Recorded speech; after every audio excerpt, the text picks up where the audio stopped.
And I want to thank you for listening to our broadcast, Grace for Today, heard right here on KKVV Christian Radio every Sunday at 8:30, Mondays and Wednesdays at 1:30, and now on Friday at 1:30 as well. Don't forget, Grace for Today, heard right here on KKVV Christian Radio, Sundays at 8:30, Monday, Wednesdays, and Fridays at 1:30 p.m. Tune in and be blessed.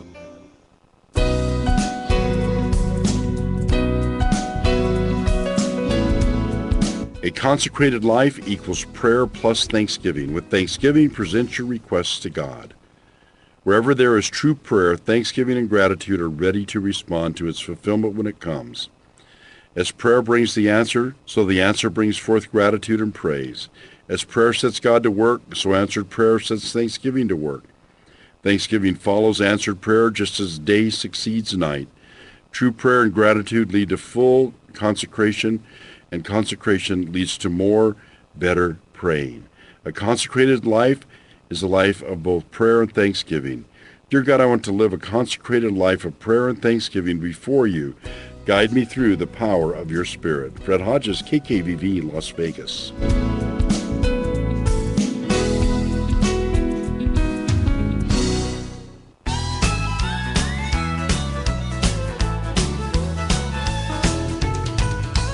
Joe Russell here reminding you, we walk by faith, listening to KKVV 1060 AM, Las Vegas, Nevada, building your faith, edifying your faith 24 hours a day in the Las Vegas Valley.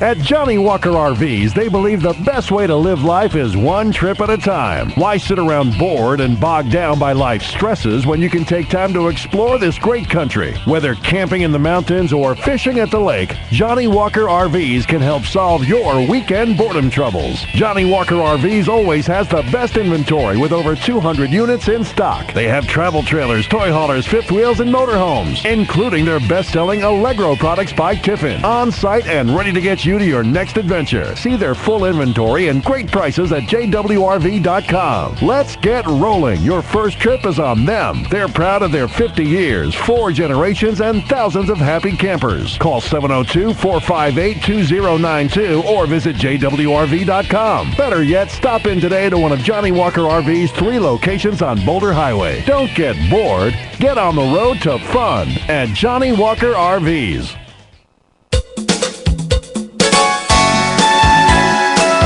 Tune in to Save the Lost at All Costs, heard every Sunday at 3:02 p.m.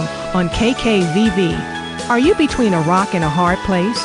Not sure if you're a sinner or a saint? Not sure if you lost your salvation? Not sure about anything? Well, tune in to Save the Lost at All Costs, heard every Sunday at 3:02 p.m. on KKVV.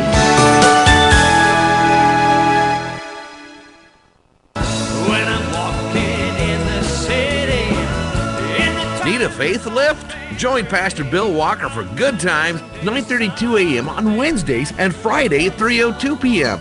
right here on KKVV. That's a faith lift every week, 2 times a week with Pastor Bill Walker on Good Times. That's Wednesdays at 9:32 a.m. and Fridays at 3:02 p.m. right here on KKVV Las Vegas.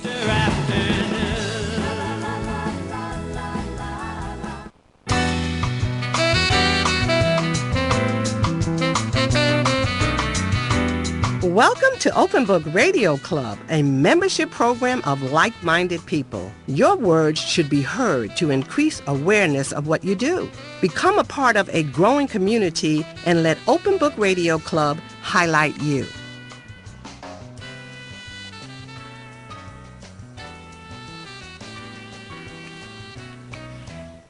Hello, everyone, and thank you for tuning in to Open Book Radio Club. We are excited to be here today. You know, we're here every Saturday at 2:02 p.m. Pacific Standard Time, and you know that you can reach us on kkvv.com. We love coming to you every week with somebody new, either a new book, new music, or new business.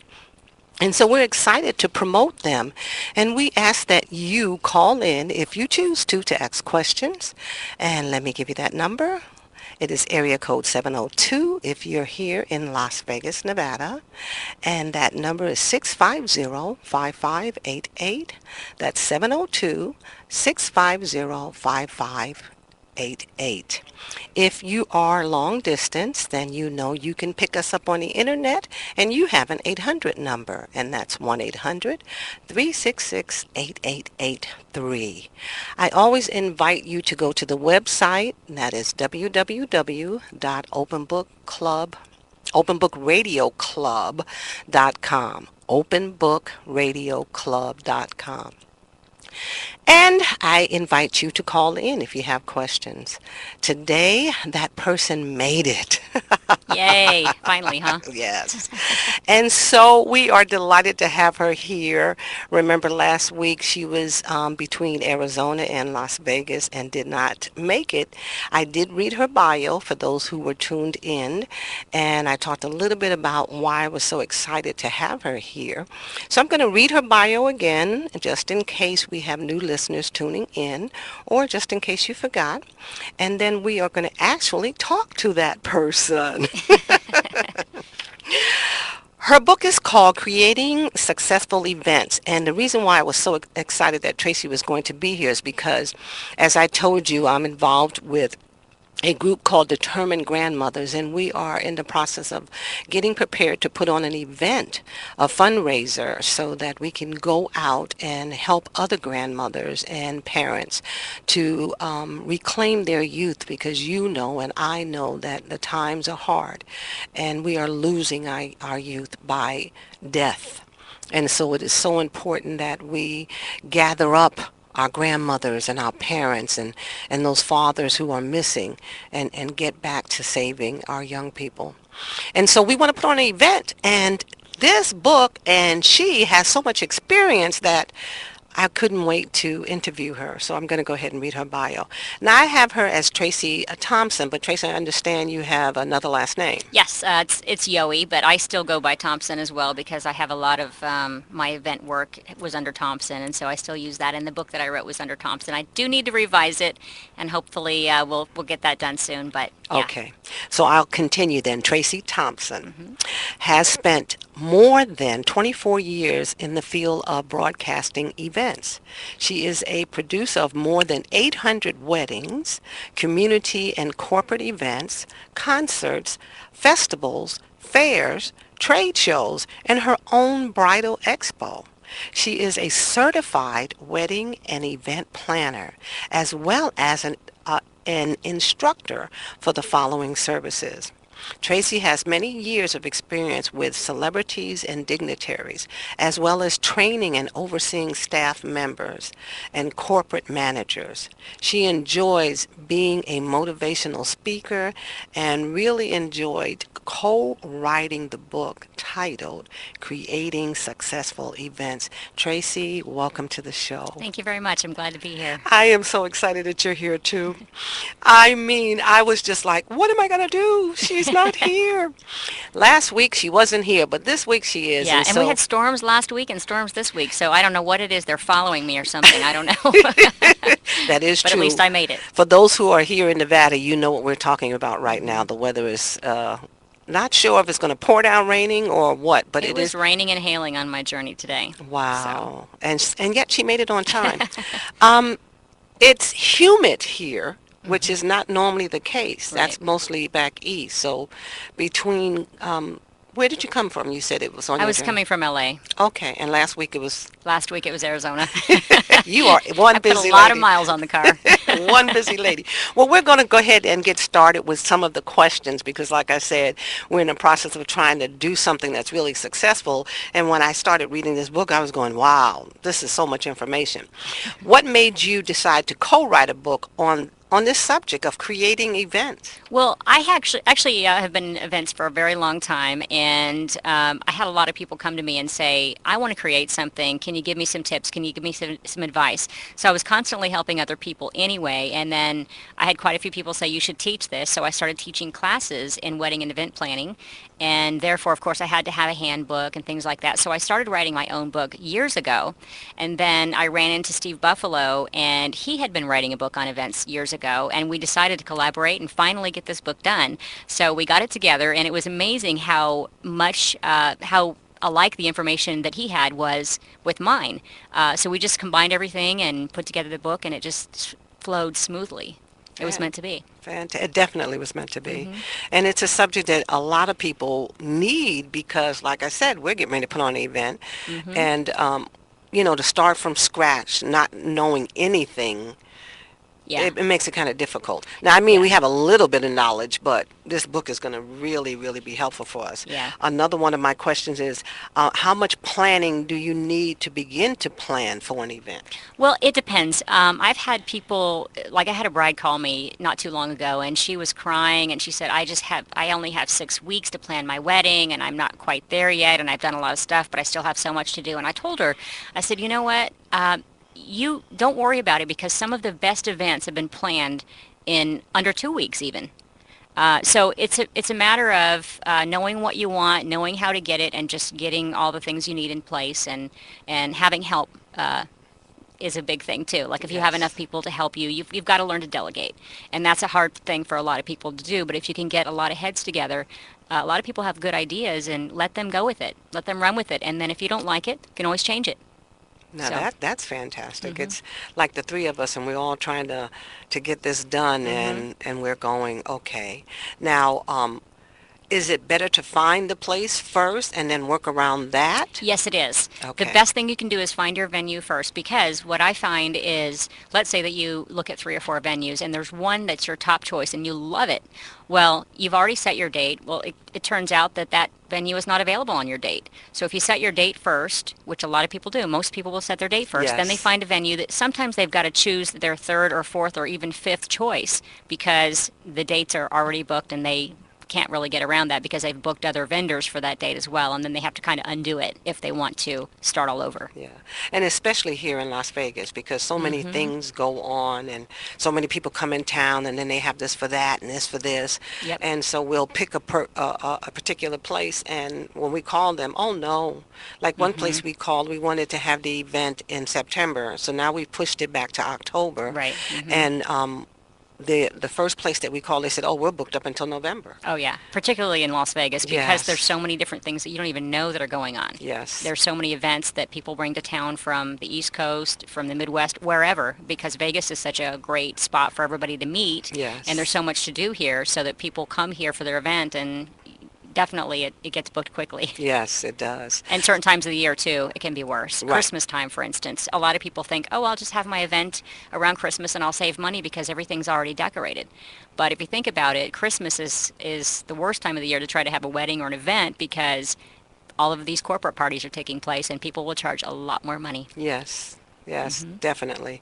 I remember I did a relationship conference, and it was around Valentine's Day. So I was thinking that it was a perfect time, and I gave the event at the Culinary Training Center that's owned by MGM Grand, and so it was available, and they were actually having an event earlier that day, so it was packed. So I thought that all of those people, I would get them to come to my event, because instead of leaving, they would just stay, and come into my event. Wrong. Right. Horrible time to have an event. And the other thing is, some people think, well, there's an event right before mine, there's an event right after mine, I can slip right into the middle. But a lot of times the challenge becomes parking, because people are already parked, and then people are coming in to park after your event. So you have to wait until those people leave a lot of times before you can park your crowd of people. So parking can be difficult too. So that's one thing to think about too when you're planning something and you're following another event, or you've got another event coming in behind you. They're going to have the same problem that you had. Right. So that's a lot of people don't think about that. No. But like I said, I just knew that because they were already there, it was Valentine's, so it was already a couple, and it was a relationship conference that they would just slide right on in. I watched them all leave, and I'm going, Oh, wow, that didn't work. And then a lot of people that I expected to come didn't because they were out of town. Yeah. They were actually celebrating, and a lot of places and a lot of hotels will do a special, Yeah. for that weekend for. You know, you almost have to tie it into something that's already happening. Like if you are tying it into a special dinner that a hotel is having, or you're tying it into some other special event in town where they're helping you promote it, that helps too, because you're collaborating and saving money on the advertising and promotion of it, so you're able to promote it. And two, you're able to do something that people already want to do. So let's say that they already want to have a nice dinner. Well, maybe they want to tie that dinner in with the relationship conference and do a 2-for-1 and do something that's even more fun than they thought. Right, right. Well, that taught me a lesson. I said, not again. It can't be around holidays. What is the purpose of the book, and how easy is it to follow? Well, you were saying that you were reading it and it's maybe seemed a little bit overwhelming. And it might be to most people, because this book, actually, most of my experience early on was in weddings. And I started with weddings, and then I moved into special events. And I actually still do both. I do a lot of both. And for a while, I wasn't doing as many weddings because I teach classes in it, and I was hoping to pass the baton on to a lot of students. But what happens is they want that extra hands-on training. They want that hand-holding. So what I do is I do the events, and I have my students come and work with me at events, and I pay them to come and work so that they're actually learning on the job and also getting paid. And then they're able to go and do events on their own, and I wish them well, and I ask them to call me with any questions or any problems they have so that I can help them through it. But as far as the purpose of this book, this actually was written more for the festival and fair industry. And it could be for hotels. So like this could be a great book for those in Las Vegas who are maybe planning corporate events. Maybe they're planning events for their own company. Maybe they don't work for a hotel or a casino, but they are looking to put on an event at one of these venues. This would be a great book for them because it talks about how you can put together community events, corporate events, things like that, in addition to like fairs and festivals. However, this book also can be relevant for even small events because you can get a lot of good ideas out of it. And although some of the information is made specifically for larger community type events, you can find a lot of information in here that helps you. I'll give you a good example. When let's say you're planning a wedding, okay, you might think, okay, a book like Creating Successful Events, Tips and Ideas for Event Planning and Marketing might not be for my wedding. Well, if you look in the book, it starts talking about things like entertainment and color and things like that. And when you're planning a wedding, you always think of color. You always think, okay, well, what colors am I going to choose for my wedding? What kind of entertainment am I going to have? And when you're talking about entertainment at a wedding, you might think, what do you think? A band or a DJ, right? Well, there's more to it than that because people want to be entertained no matter where they are. So, for instance, now you're seeing photo booths. People are doing that as an entertainment thing. So in between dinner or cocktails or dancing or whatever, they have something that they can go do that's fun. Or maybe they have a caricature artist, or maybe they have somebody who's painting a picture of the wedding and they can go over and watch that or be a part of that. There's just a variety of things that people are doing.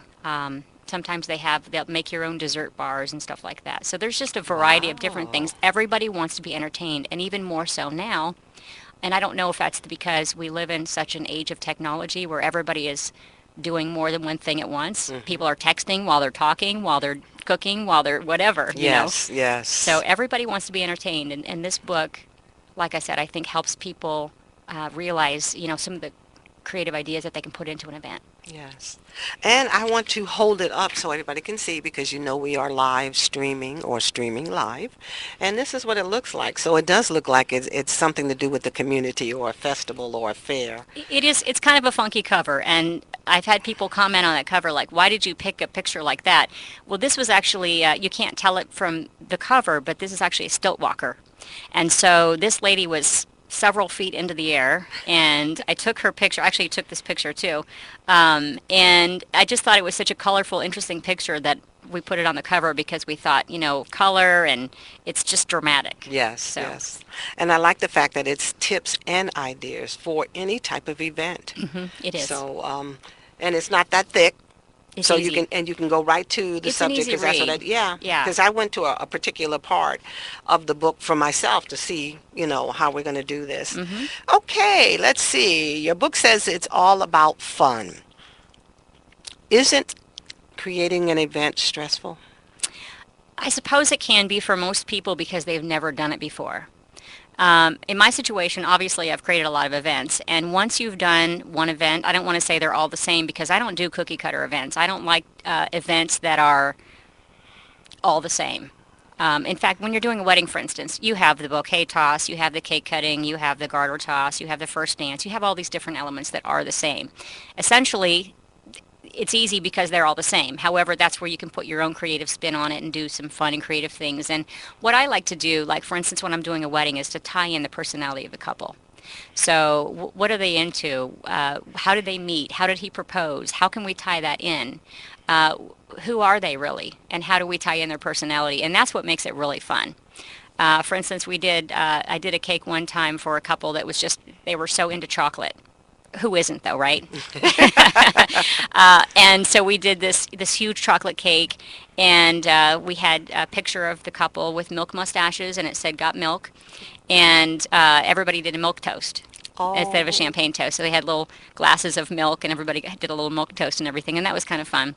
But there's a lot of different things that you can do. However, when you look at events, and this is where this book is very helpful, you start looking at, first of all, theming your event. And some people, when you think of weddings, for instance, and I keep going back to weddings because a lot of people are familiar with weddings and planning weddings, and a lot of people have gotten married, so they know how all that works. But when you're looking at weddings, for instance, you even theme a wedding.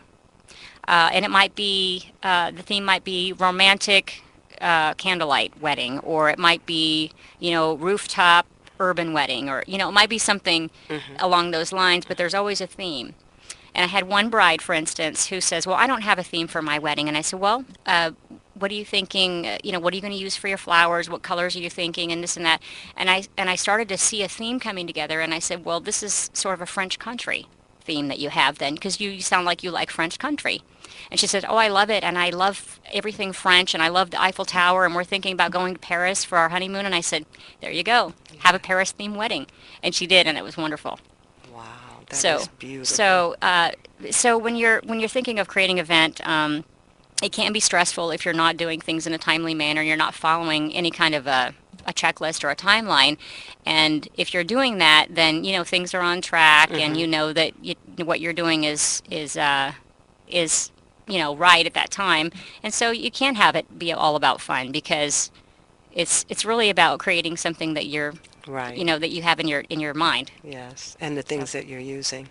We are talking to Tracy, and we are talking about creating an event, but we do have a sponsor that we have to go to, and so we're going to go to that sponsor, and we'll be right back. American Family Insurance believes your dreams are what matter most. That's why we offer affordable ways to protect them. My dream is to own a second car and a house with a 2-car garage to keep it in. My dream is to start my own business and make my son my first employee. Whatever your dream, we can help protect it. Learn more at amfam.com or contact your local agent. Your dream is out there. Go get it. We'll protect it. Hi, this is Brenda Ward from Open Book Radio Club, and I recommend Julia C. Bennett at American Family Insurance. You can reach her at area code 702-395-1179. That's 702-395-1179. Or go to her website at juliacbennett.com. That's JuliaCbennett.com. She will be delighted to help you with all of your insurance needs. That's American Family Insurance. We're back, and we are talking to Tracy Thompson about her fantastic book, one that everyone needs. And you don't think that someone would write a book about this particular subject, but there are so many people who have so many different types of events. We are planning on having a fundraiser, but we still have to know where to have that event, how many people we expect to be there, are we going to feed them or not feed them, and then who is going to be the guest speakers, are they going to be available? So it's quite a bit that you have to do before your event comes to fruition. By following this book, it sort of helped us quite a bit because we were like, ooh, we didn't think about that. And that's the question I'm getting ready to ask you right now. When it comes to a venue, what questions should one ask themselves? When it comes to finding out that place, what should we do? One I know is, how many people are we going to have? Right, exactly. That's the first thing you have to ask. First of all, is the date available? And second of all, how many people are you going to have, and are you going to have enough room for all these people? The other thing is, depending on what kind of event you're going to have, are you going to have growth potential? Meaning, if you're expecting, 5,000 people and you have 10,000 show up, do you have enough room for 10,000 people? Do you have to turn people away? Do you have enough parking? A lot of people don't think about parking, and another really big one is, do you have enough restrooms, and do you have proper restrooms? And when people think about restrooms, they think, okay, yeah, there's a couple of restrooms. Well, the rule of thumb really is one restroom per 50 guests, one for male, one for female. Obviously, females usually go to the restroom a lot more than males, it seems, because you see longer lines. Yes, of course. At least we do. But the rule of thumb, a lot of times when you're going to an event, there's either multiple restrooms and there's multiple stalls and things like that. So we don't even really think about those things. But when you're planning, let's say you're planning a wedding, you usually want to have one restroom for male, one for female per 50 guests. So if you're having 150, which is pretty much the average wedding, then you want to have at least 3 restrooms for female and 3 for male. Fantastic. So that's one thing to think about. But there's a lot of different things that go into it. Is the parking lot well lit? If it's a parking lot, where everybody's going to be parking, is it secure? You don't want break-ins. You don't want people not coming back to your event the following year because they say it's not in a safe area, or my car got broken into, I'm not going back, or something like that. So there's a lot of different things to consider. Also, if you're having an event where you want the public to come, can they find it easily? Is it something where you're going to be able to put up signage and say, this is the relationship conference or whatever that's going on, where people say, oh, that's cool, I want to go to that. If it's something that's impromptu that they can drop in on, like a festival or a community event, can they easily do that? Can they easily see that from the road? And when you said that, I was thinking about that first year when I did, the second year, I did it at a casino. And I didn't have food, but of course you can go downstairs and eat. So we had a break, like a 2-hour break, and everybody went and ate where they wanted to, and they talked about it, and then they were back up, and it was really a nice event. But I didn't have anything like this. I just went, flying by the seat of my pants. Yeah. But it turned out pretty good. But one of the things was, I didn't ask the person who allowed me to have my event there, can I put a sign downstairs so people know that an event is going on upstairs? Right. Because had I did that and he said yes, it's a casino. People were constantly coming in, and that would have been something they would have loved to do. Yeah, and when you're actually considering having your event somewhere, that's when you want to negotiate these things too, and you say, you know what, I'm considering having my event here, but I would like you to place signage up for me, because a lot of times, if you don't ask, you don't receive, right? But a lot of times, if you ask, they say, oh, that's fine, that's no problem, and then you don't have to go to the hassle and the expense of creating signs to post when they are going to do it for you. Right. A lot of times they'll put things on marquees for you if there's a marquee available, or they'll put signage up on easels or wherever in the venue pointing the way so that people know exactly how to get there, especially if it's in a hotel, where if you've been in any of the hotels in Las Vegas, sometimes it's difficult to find certain rooms or certain places in the hotel. Even finding the guest rooms or the front desk sometimes is a hard thing to do. Right. So that's one of the things that you want to think about too, is that. Yeah, so and I think that we would have had way more people, because we had a place for 250 people. So we would have had way more people had I asked, because right downstairs it would have had that sign. And as the people came in, they would have said, some, hey, they got something going on, let me go upstairs and check that out. Right. And a lot of times too, it helps to let people know that they can actually come that day. So if somebody sees that sign and they say, oh, I want to go to that starts at 2:00, let's go. They might think, oh, this is a closed event, it's a private event, or this is too expensive. Maybe post the pricing if it's something that's reasonable that they can come to. Say, $79 per couple, sign up today in this room or whatever, where you have something available so that they know that they can go that day. Right, exactly. Well, we're down to 1 minute, so Well, we're down to 30 seconds, Tracy. So your book is fantastic, but I understand that you're going to revive it. So when you do, we would like you to be back on so we can give the audience that information and they can purchase that book if they're planning on having an event. I thank you for making it in, and it was very interesting. It taught me a lot. And audience, we thank you for tuning in every week. We love you, and we want you to tune in again next week to Open Book Radio. Have a great weekend.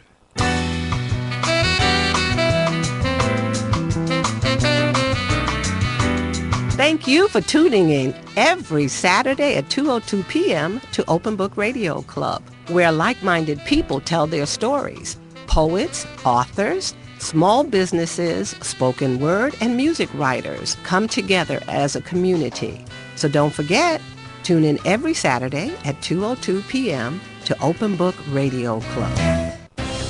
Hello, we're Unlimited Life Ministries. We're here every Saturday from 10 a.m. to noon to bring forth the divine Word of God, to release an unlimited understanding of the unlimited Word of God. We invite you to tune in every Saturday here at KKVV, Unlimited Life Ministries, to bring forth the unlimited Word to an unlimited people. Hey, it's 10 a.m. to noon every Saturday. Tune in to Unlimited Life Ministries here on KKVV, Las Vegas.